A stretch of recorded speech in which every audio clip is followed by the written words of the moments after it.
good philosophy must exist if for no other reason than bad philosophy needs to be answered. Because at times the teacher of sacred scripture must oppose the philosophers, he must make use of philosophy. Una de las objeciones que hay en contra del estudio de la teología y filosofía viene justamente muchas veces desde dentro del cristianismo. Esa objeción dice que la Biblia nos manda a no estudiar la filosofía y que la teología, el aprender de estas disciplinas realmente pueden ser algo malo para el cristiano. ¿Cómo responderías a esto? So I often hear references to Colossians 2:8, beware of philosophy and vain deceit. And I've often encountered people that have quite a bit of hostility and antipathy towards the study of philosophy. At the very least, if Paul was warning us to be avoiding philosophy because it was dangerous, at the very least, there needs to be somebody that's aware of philosophy. Norman Geisler said you can't beware of philosophy without being aware of philosophy. So C.S. Lewis said, good philosophy must exist if for no other reason than bad philosophy needs to be answered.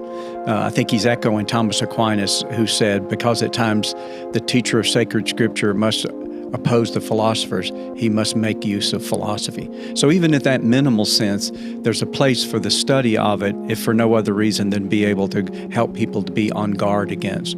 But I think it's more than that, because I think we see through church history, and even indeed in the New Testament, that you can utilize principles of philosophy to actually defend the Christian faith. I'll give just one example.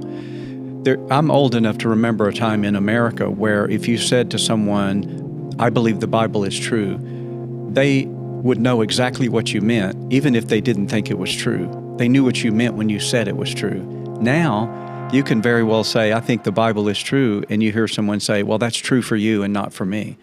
So you go, okay, well, now we can't even bank on the fact that people would know what truth means. So we have to back up and deal with that issue. Well, for better or for worse, that's a philosophical issue.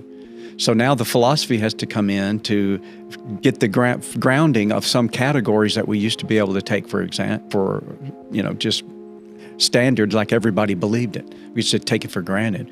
We can't do that anymore of a lot of things. And so I think that's how philosophy can service theology. One other quick one is, the Bible speaks of God in various figures of speech.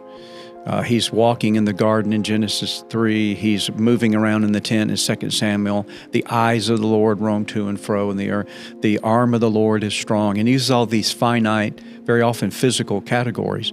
How would we know that they're figures of speech if there wasn't some way for us to know enough about the nature of God to be able to judge when the Bible is speaking literally or properly of God and when it's speaking figuratively? And I think the discipline that's uniquely equipped to help us in that regard is philosophy as we attend to God's revelation of himself through his creation, to know that he's timeless, spaceless, omnipotent, omniscient, all of these classical attributes of God.